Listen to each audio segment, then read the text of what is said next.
I'm practicing for my Herald of the Sun build.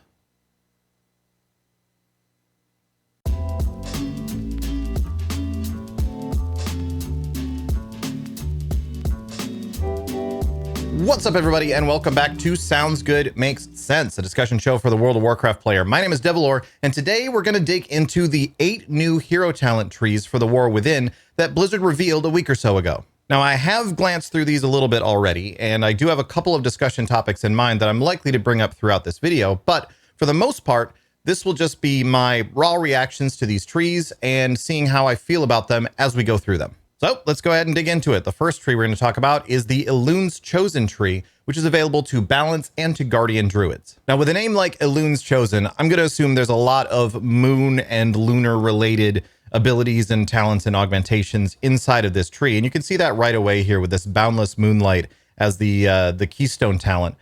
This allows Balance to call down 2 minor moons when they use full moon that deal some extra damage and generate astral power.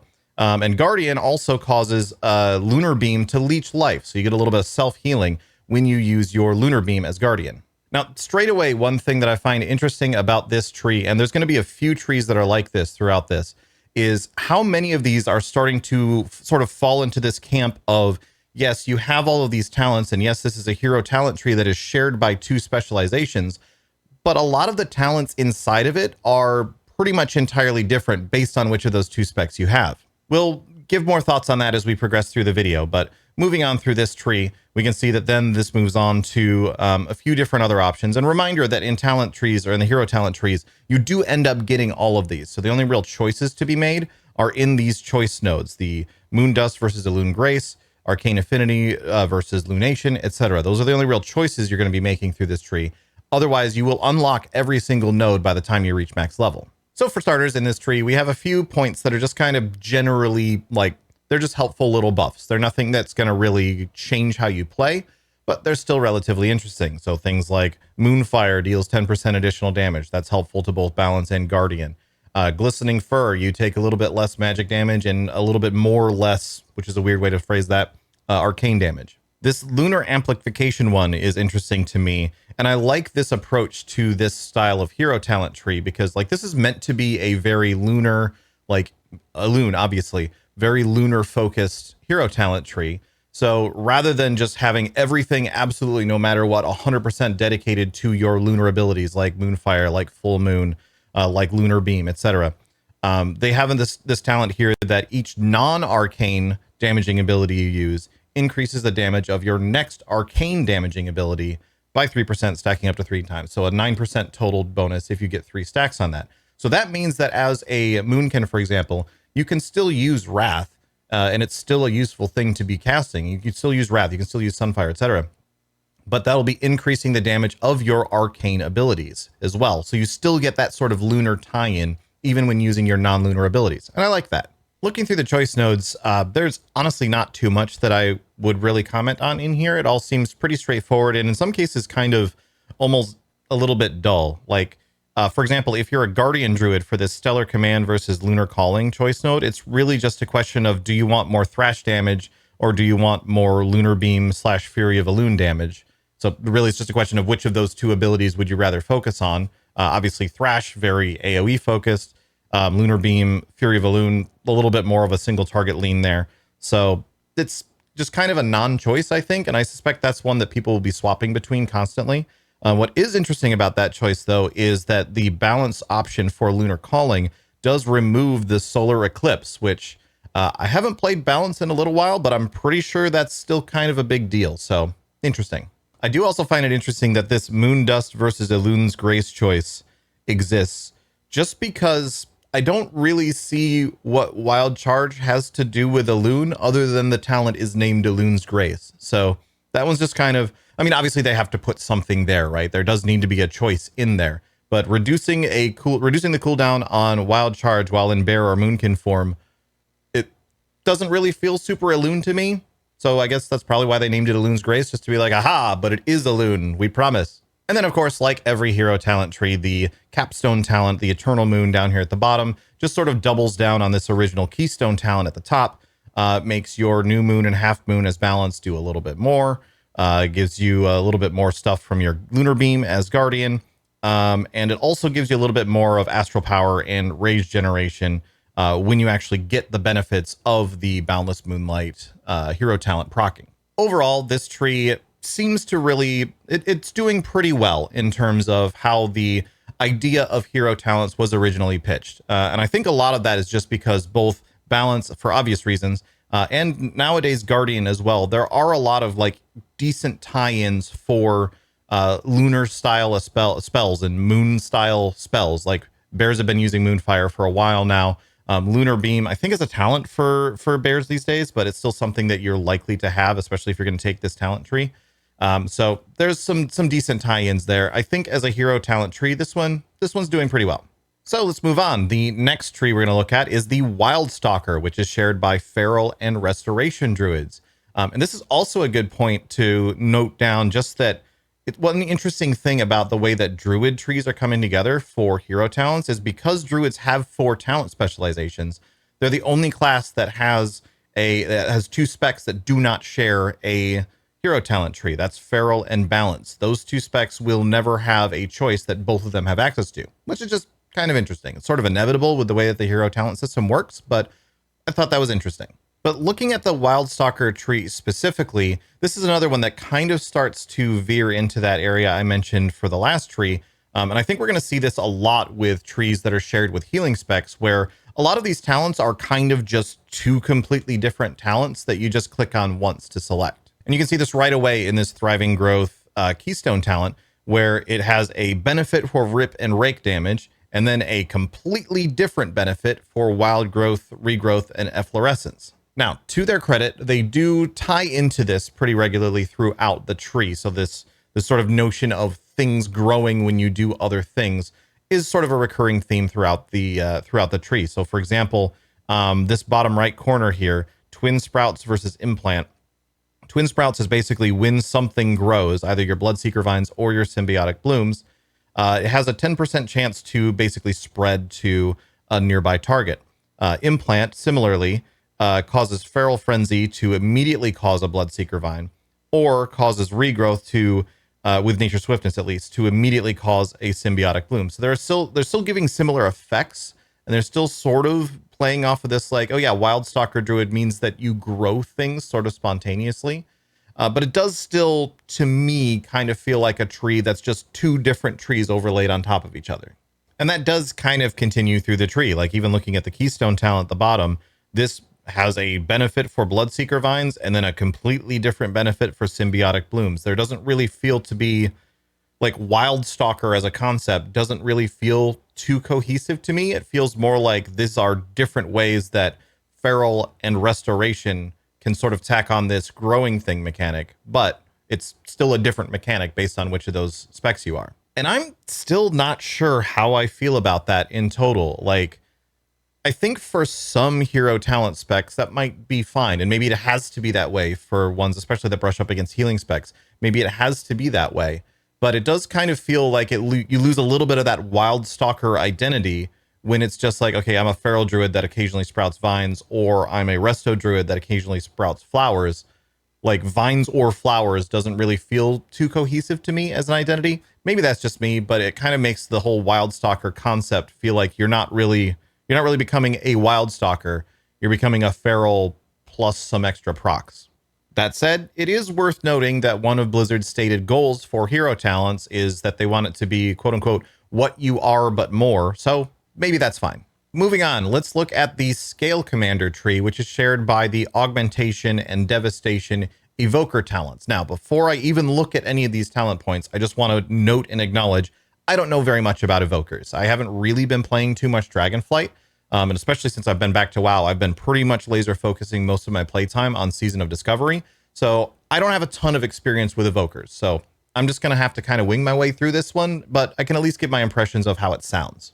And I have to say, looking through this tree with my limited knowledge of how Evokers actually work, it does seem to really be sort of doubling down on this concept of you're not just the Evoker, you are the Scalecommander, you are the leader of some sort of group, and you are dictating things out across the battlefield. And I say that because of things like this Bombardments talent here, where whenever you use your Mass Destruction or Mass Disintegrate, which that's the keystone talent for this one, and I'll come back to this one in a second, but this bombardments thing just means that when you do that, they get marked for destruction for the next few seconds. And then when you or any of your allies attack things that have this bombardment on them, there's a chance that you get this bombardment effect, which deals volcanic damage, splits it among everything nearby. Basically, the idea of like you as the evoker are now marking these targets to be hit for a bombardment that then you or your allies can trigger. And I'll also note, coming back to this keystone talent, the Mass Eruption / Mass Disintegrate, this feels to me more in line with what the concept of hero talents and the hero talent spec would actually be. Because yes, even though it is technically a slightly different implementation for augmentation or devastation, it's still basically the same thing. It's taking one of your signature abilities, causing your empower spells to then split that up to 3 targets, and causing it to deal more damage to those 3 targets when it occurs. Now, again, I don't know enough about evokers to really dig into this tree too much, and I apologize for that. But I will note that the capstone talent in this case is very interesting to me because unlike most capstone talents, it doesn't really have much to do with the keystone. Most of the time, the capstone talent sort of doubles down on the effects of that original keystone talent. This one affects 2 completely different abilities. So your Mass Eruption, Mass Disintegrate, that empowers your Eruption or your Disintegrate, obviously. Maneuverability adjusts your Deep Breath and Breath of Eons. And it sounds cool, like being able to steer those sounds like a good thing. It's just interesting to me that this maneuverability, this final keystone talent for this tree, seems to be a little bit different than it is in other hero talent trees. All right, moving on. Let's talk about the Herald of the Sun hero talents for the Holy and Retribution Paladin. Now, similar to the Wildstalker we were talking about just a minute ago, this is another tree that's shared by a melee DPS and a healer spec. But what's interesting about this one is that where I felt like the Wildstalker tree was kind of just 2 completely different effects based on which spec you were, this one is still like different results of an effect, potentially just due to playstyle, but it still feels a little bit more cohesive. And the reason for that is that pretty much everything in this tree is built around these sunspots that come from the cornerstone talent at the top of the tree. Now, the way you activate sunspots is different between Holy and Retribution, but the effects seem to be relatively similar. For Holy, you will use Holy Prism, and that causes your next 2 Holy Power spending abilities to create a sunspot on your target, which deals radiant damage or healing over 8 seconds. Retribution does the same exact thing. It's triggered off of Wake of Ashes, but it's the same exact thing. Your next 2 Holy Power spending abilities cause a sunspot, which deals radiant damage or healing over 8 seconds. So even though the original trigger for how these sunspots come about is different between Holy Prism and Wake of Ashes, the result is still the same. Your next 2 Holy Power spenders generate one of these. Now, I will note that the phrase damage or healing is doing a lot of heavy lifting throughout this entire tree, because realistically, as a Retribution Paladin, that's always going to be damage. And realistically, as a healer, as a Holy Paladin, that's pretty much always going to be healing. But at least kind of ties everything into that core concept of you're a Herald of the Sun and you're creating sunspots. And those sunspots do something different based on whether you're using them for damage or healing. But you could technically use them as Retribution if you wanted to pump out a bunch of healing, maybe in a case where your raid is wiping, or potentially in PvP situations. This might be something where you want to be throwing out these sunspots to help keep your healer alive or something. And I'll also point out that I think because they've basically tied everything into these concept of sunspots throughout this tree, that's allowed them to have fewer talents that are these sort of like Holy does this, Retribution does this. Like looking at this Solar Grace talent down here at the bottom, your haste is increased by 4% for 12 seconds every time you apply a sunspot, and multiple stacks may overlap. Like haste is good if you're a healer or a DPS. It's still just generally a positive thing. The more haste you're never going to be upset that you have haste. So you're never going to not want that to be occurring. And because it's triggering off of the sunspots, which even though, again, those start from a different location for Retribution and for Holy, you still tie everything into these sunspots, and it makes the sunspot feel like the core element of the Herald of the Sun. And the reason, it might genuinely just be semantics, but I think the reason this feels different and more cohesive to me than the Wildstalker Druid tree did is because the Wildstalker, you grow the blood vines if you're feral, and you grow the blooms. I forget the term now. I don't have it right in front of me anymore. But you grow the flowers basically as a restoration druid, and those just feel those feel like different effects, even though it is technically growing a thing. Like, I don't know, maybe if it was you grow a bramble and the brambles might bloom, like a blooming bramble or a blood bramble or something. I don't know. Maybe if it was just literally named something that made it feel more like it's the same thing with slightly different effects based on feral and restoration, maybe that would fit a little bit better for me. Either way, here in the Herald of the Sun tree, it does definitely land on that vibe of, I'm a Herald of the Sun. I do stuff that creates sunspots. If I'm Holy or Retribution, I create them slightly differently, but they're still sunspots and they still have the same general effects when they occur.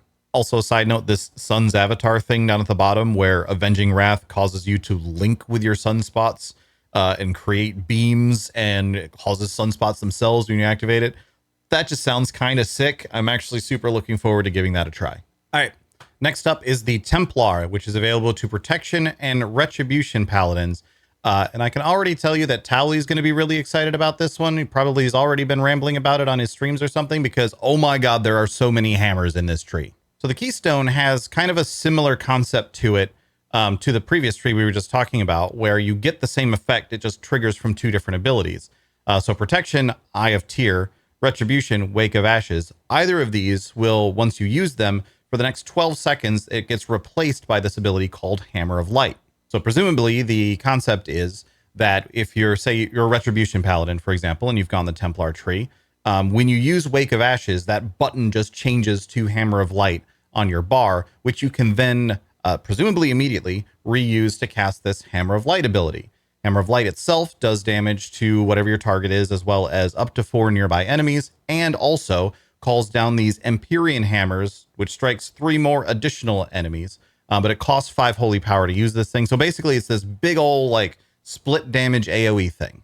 And then from there, the tree basically just goes nuts with hammers. So Shake the Heavens. After you use Hammer of Light, you call down more hammers from time to time. Empyrean Hammer. When an Empyrean Hammer hits things, it does more of its damage to nearby enemies. Just lots of AoE and splash damage going on in here. Higher Calling means that both Protection and Retribution get a way to extend Shake the Heavens, so even more hammers keep falling. And we even have things like this choice node between Endless Wrath and Sanctification. If you choose Endless Wrath, then when you're calling down all these Empyrean Hammers constantly, they have a 10% chance to reset the cooldown on Hammer of Wrath, so you can then use that on any target as well. So you just immediately get more Hammers of Wrath, just hammers everywhere. And then finally, the Light's Deliverance capstone talent in this tree just means that basically every time one of these hammers procs, you get a stack of a buff. When that buff reaches 50, you get to use Hammer of Light again for free for 0 holy power cost. So really just hammers all day, every day. If you're a paladin and you like hammers, you're probably going to like the Templar tree. All right, moving on. Let's talk about the Trickster Rogue, which is shared by Outlaw or Subtlety. It's available to both of those specializations. And I'm excited to dig into this one because at least in this batch of hero talents, this is the first one we'll be looking at today that is shared between 2 specs that have the same role. In fact, they're both melee DPS even. And what that means is for the Keystone talent at the start of the tree, they don't need to have multiple effects to it. They don't need to have it do 2 different things based on what specialization you are, because both of these are melee DPS specializations, and both of these have a lot of shared abilities. So Unseen Blade means that when you faint, which is typically your like damage reduction ability, that now grants 2 combo points and immediately slashes with an Unseen Blade, which deals damage to nearby enemies. So it gives your feint a combo point and damage function to it. It also phases those targets, not with a PH, phases in like they are, it's a weird word. But it also phases those targets, which means that not only do you deal 5% more damage to them, and this one's really interesting to me, means that they cannot parry your attacks. Now, rogues, historically, especially Assassination, which isn't one of these 2 trees, but a lot to do with subtlety as well. Historically, as a rogue, you really want to be behind your target. And most melee DPS want to be behind the target anyway, because if you're attacking from the front, you might get parried. This is interesting to me because this means that as like an outlaw rogue that probably doesn't care where they're standing other than that parry, and as certain builds for subtlety rogue, I actually don't know if subtlety really cares about being behind for like backstab damage and stuff these days. But if you're an outlaw or subtlety rogue and you're using Unseen Blade, you might genuinely not care where you are relative to the boss anymore, at least for those 5 seconds. And throughout the rest of the tree, we can see a lot of tiebacks to that Unseen Blade attack that comes from feint now. as well as things that build off of that phased effect. So surprising strikes, for example, you now get 25 increased critical strike damage to phased targets when you use your combo point generating abilities. Looking over here at Flawless Form, it's one of those that looks like it's two different talents, but it's actually kind of the same talent with just a single ability swap in it, where it's Unseen Blade and Killing Spree for Outlaw, Unseen Blade and Secret Technique for Subtlety, but those grant you additional mastery, but again, tying into Unseen Blade pretty heavily. And a few more that like Devious Distractions. Outlaw causes Killing Spree to cause targets to be phased. Subtlety causes Secret Technique to cause targets to be phased. A lot of ties into the Unseen Blade and the phased effect throughout the tree. Now, initially, when I was looking through this tree, I was like, okay, Unseen Blade, phase, there's lots of stuff tying into that, but how does this really feel like a trickster? What's the tricky, sort of mischievous, pulling one over on your target element that's behind it? And oddly enough, the Unseen Blade and phased effects don't really do too much of that on their own.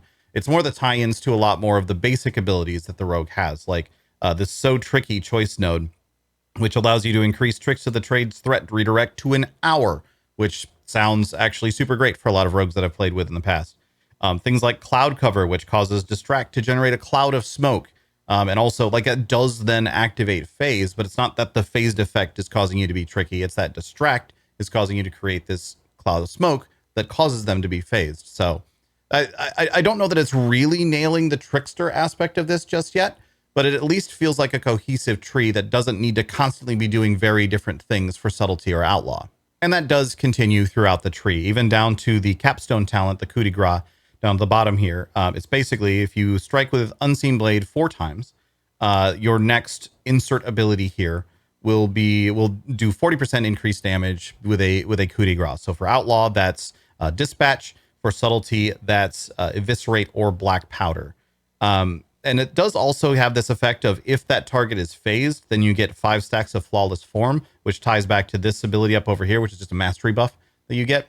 So I don't know. It still is interesting to me that with this like double DPS hero talent setup, where you're able to have 2 melee DPS, you don't really have to functionally do something dramatically different. They're finding little subtle variations between Subtlety and between Subtlety and Outlaw, but it feels like a cohesive tree to me. It feels like Trickster. My only thought is just that maybe a little bit more of that Trickster element could be tied into this tree, just to sell the fantasy of it a little bit more. Moving on, next one is the Diabolist tree for the Demonology and Destruction Warlock. And I find this tree super interesting for a lot of different reasons. One of them is just like from a core element, it seems to really be leaning a lot into not just the Warlock style of like summoning demons to do their bidding, but also the demonic empowerment aspect of being a Warlock, where you're using the powers of demons. You are using demonic powers yourself to enhance your own abilities. So starting off, the keystone talent for this is this Diabolic Ritual, which means that when you spend a soul shard, you get this buff. The buff lasts 20 seconds, but every time you spend another soul shard while it's active, it's reduced. And then when it expires, you get this extra benefit. So that's already kind of interesting to me, because that's not really a gameplay element we've seen too much, or at least not a hook that we've seen too much in WoW in the past, where you're actively trying to reduce the duration of a buff on you in order to make some effect happen. And then the effect itself is also interesting, because it causes your next ability that costs soul shards to summon an Overlord, Mother of Chaos, or Pit Lord. And it doesn't seem like you have any choice in which one of those it is. Like, it's possible I'm just missing something here, but that certainly seems like I'm not seeing anything in this tree that says this is what's going to happen when you use this ability or anything like that. It's just you will summon one of these demons and it will then have some effects. And we do see some of those extra effects on top of just that they were summoned throughout the tree. Like Cloven Souls means that when your Overlord gets summoned and damages things, it will increase the damage that you deal to them by 10% for 20 seconds.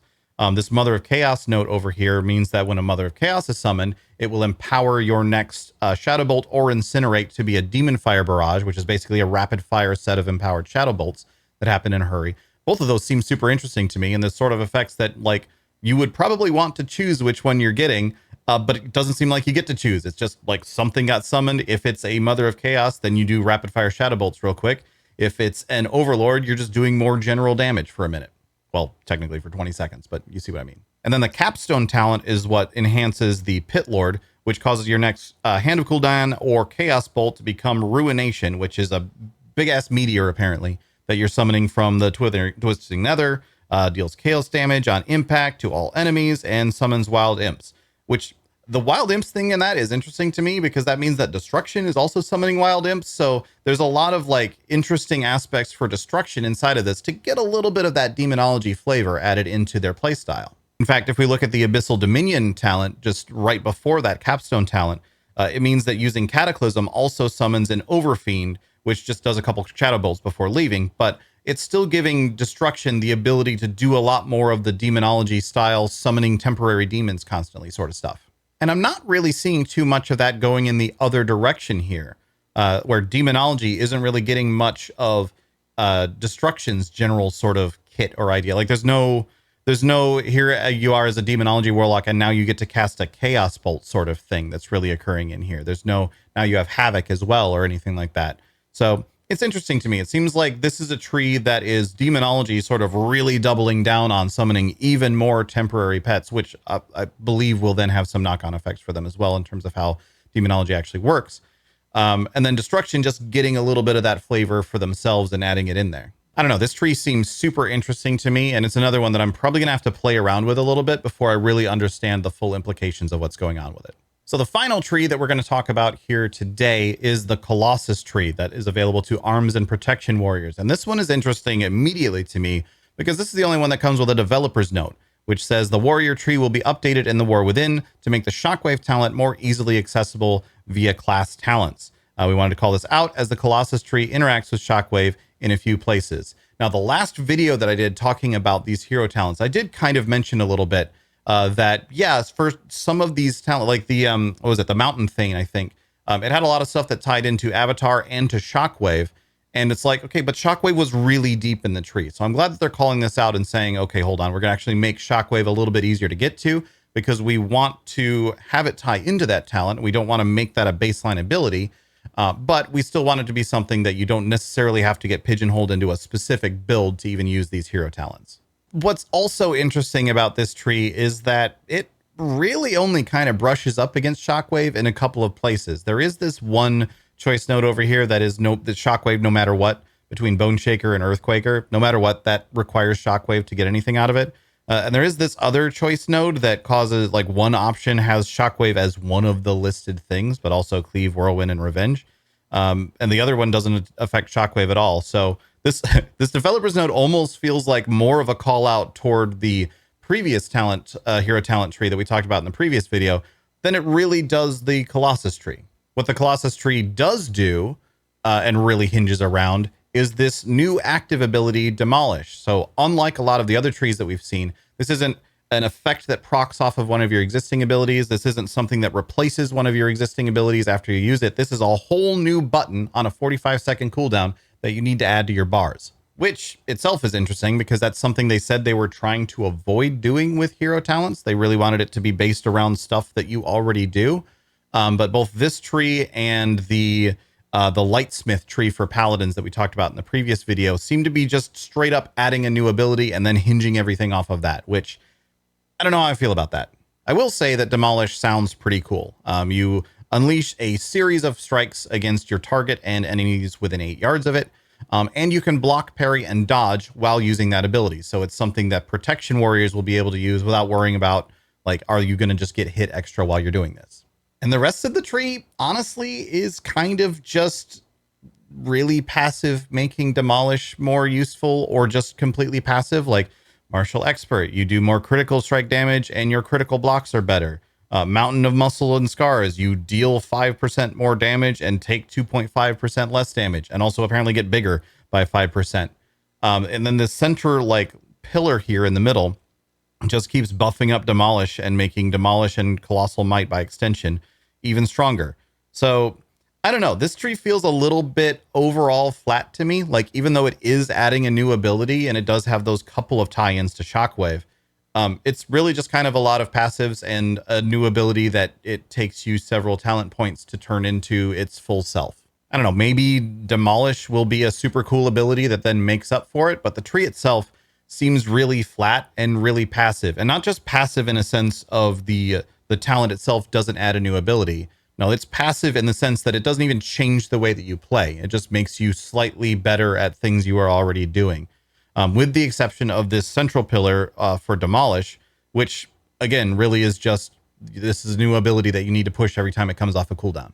But that will wrap us up here for today. I hope that you at the very least enjoyed hearing me ramble about some of these trees that we were going through them here today. Some of them do genuinely sound really cool also, like Herald of the Sun sounds fun. Templar sounds pretty fun. And that Diabolist Warlock sounds really, really interesting to me. So I'm looking forward to being able to check those out in the War Within. Hopefully once Alpha begins, I'll be able to get in there and give a bit more of a direct first impression on those trees once we have the option in there. And also, Blizzard, where's the monk? What's going on? Why nothing for monk yet? What are you doing? I main a monk. I would really like to know more about what's going on with Windwalker in particular in the War Within. Really, really want to know what's going on for monk. So hopefully we get some more details on that here really, really soon. But for today, that's going to wrap us up. Thanks so much, everybody, for watching. And thank you again to all of my patrons. If you haven't checked out my Patreon yet, it's at patreon.com/Devilor. You can head over there and get a little bit of a look-see at some of the perks and stuff that are going on for that. I am going to have another video coming out in the next few days, just a little short video coming out in the next few days that will talk about both our new Q&A series, which will be starting up next week, as well as the some new perks that I am adding for Patreon, sort of in the wake of kind of shelving the transmog throwdown idea for now. It's probably something we'll come back to in the future. But we have some new perks that are coming for patrons to sort of make up for that I think a lot of people will find very interesting. So keep an eye out for that. Until next time, chat. I just called you chat. I've been spending way too much time on this streamathon, which, by the way, is still ongoing somehow. We have like another 10 days left on it at this point because y'all been popping off. But regardless, check me out on the streamathon. Check me out on social media. I'm Devilor pretty much everywhere. And check me out here on YouTube. I'll be back here again in the very near future with more content. Thanks again, everybody. I'll see you next time.